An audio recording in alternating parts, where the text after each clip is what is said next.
Good morning, student. Today we discuss about a new topic: integrated education of disabled section of society, means IEDSS. देखिए, ये जो topic है वो सामाजिक रूप से वंचित वर्गों के लिए एकीकृत शिक्षा को लेके। सबसे पहले अगर देखा जाए तो हमें इंटीग्रेटेड एजुकेशन के बारे में पता होना चाहिए। देखिए, भारतीय शिक्षा आयोग की रिपोर्ट 1964-66 के आधार पर यह सुझाव दिया गया कि शारीरिक रूप से जो बाधित बालकों के लिए शिक्षा वो क्या है, बहुत ही जरूरी है, बहुत ही आवश्यक है। और आयोग ने यह भी सुझाव दिया कि बाधित बालकों के लिए शिक्षा का प्राथमिक उद्देश्य है कि उनको सामाजिक और सांस्कृतिक वातावरण प्रोवाइड किया जाए ताकि वो उस वातावरण में क्या हो सके, समायोजित हो सके, अपने आप को उसमें एडॉप्ट कर सके और उसके लिए अपने आप को क्या कर सके, तैयार कर सके।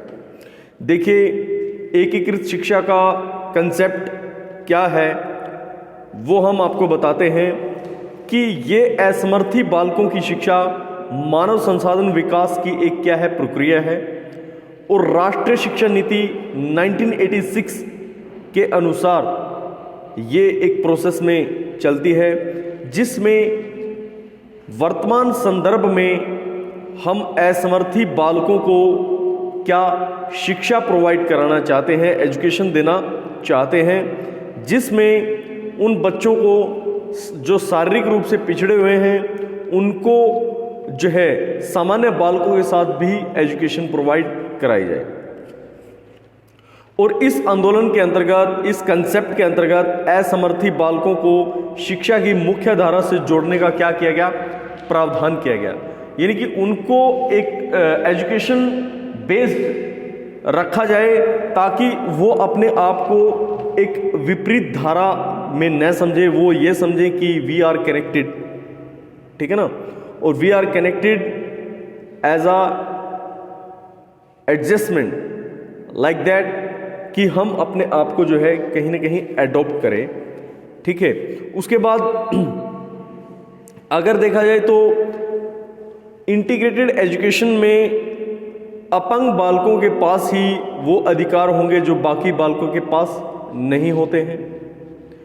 वातावरणीय परिस्थिति को भी ध्यान में रखा जाएगा और इसके अंतर्गत सामान्य नागरिकों के जीवन जीने की विशेषता भी उनको बताई जाएगी और वो समाज के भी एक विशेष भागीदारी में भूमिका निभाएंगे। उसके बाद अगर देखा जाए तो एकीकृत शिक्षा का स्वरूप, नेचर ऑफ इंटीग्रेटेड एजुकेशन के बारे में बताएं तो ये एकीकृत शिक्षा सभी बाधित बालकों को मुख्य धारा से संबंधित अपने आप को सुविधाएं प्रदान करती है। एकीकृत शिक्षा अपंग बालकों को कहीं न कहीं विशेष दिशा निर्देश देते हुए उनको आगे बढ़ाने के लिए क्या करती है, प्रोग्रेसिव रिपोर्ट प्रदान करती हैं। इसके साथ साथ इसका लक्ष्य मूल रूप से जो है शिक्षा को आगे बढ़ाना ही है, ठीक है ना, और साथ साथ ये कहीं ना कहीं सार्वभौमिकता को भी जो है अपने साथ जोड़े हुए हैं, कनेक्ट किए हुए हैं। अगर असमर्थी बालकों की सामाजिक जगत के बारे में हम बताएं तो कहीं ना कहीं असमर्थी बालक जो होते हैं उनको विशिष्ट आवश्यकताओं की भी क्या होती है, ज़रूरत होती है और व्यक्तिगत क्षमताओं का विकास करना भी उनके लिए बहुत आवश्यक है। साथ साथ कुछ विशिष्ट जो है प्रावधानों के लिए, जैसे दृष्टिबाधित बालक होते हैं जिनको वाणी में क्या होती है, दिक्कत होती है, बोलने में दिक्कत होती है, या मानसिक रूप से कुछ बालक जो है पिछड़े हुए होते हैं, तो इस तरीके से उनको ये एहसास न होने दें कि वो सामान्य बालकों से अलग है, तो उनको एक धारा में जोड़ते हुए शिक्षा प्रोवाइड कराना। इसके साथ साथ एकीकृत शिक्षा प्रणाली के अंतर्गत अपंग और अपंगता से रहित दोनों श्रेणियों के बालकों को शिक्षा के अंदर शामिल किया जाता है, एजुकेशन उनको प्रोवाइड कराई जाती है। इसके साथ साथ एकीकृत शिक्षा विद्यालय के वातावरण को बेहतर बनाने के लिए भी प्रोवाइड कराई जाती है और यह असमर्थी बालकों को सामान्य बालकों के साथ अंतःक्रिया करते हुए सामान्य वातावरण में भी प्रदान कराई जाती है, जिससे वे वातावरण के साथ अनुकूलता को क्या करें, स्थापित करें। इसके बाद अगर बात करें, ये हमने स्वरूप की बात की थी, नेचर क्या था। अगर हम एकीकृत शिक्षा की कैरेक्टरिस्टिक्स को देखें तो एकीकृत शिक्षा की कैरेक्टरिस्टिक्स इस तरीके से है, जिसमें शारीरिक रूप से बाधित बालकों को कुछ सहायता प्रदान की जाए और उनको शिक्षा व्यवस्था में एक उचित स्थान भी दिया जाए। एकीकृत शिक्षा विशिष्ट शिक्षा का विकल्प नहीं है, एकीकृत शिक्षा तो विशिष्ट शिक्षा का पूरक मानी जाती है।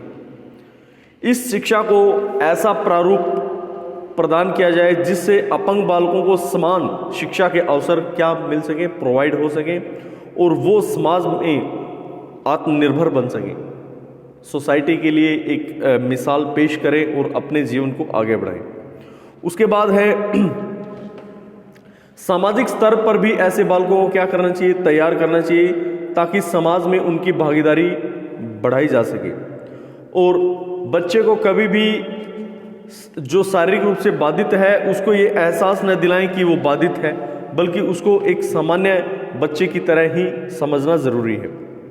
उसके बाद यह अपंग बालकों को उनके व्यक्तिगत अधिकार भी प्रदान करती है। साथ साथ जो है एकीकृत शिक्षा कहीं न कहीं कक्षा कक्ष और अध्यापक और दक्ष अध्यापकों और अभिभावकों के लिए एक महत्वपूर्ण भूमिका निभाने में भी सहायक सिद्ध होती है।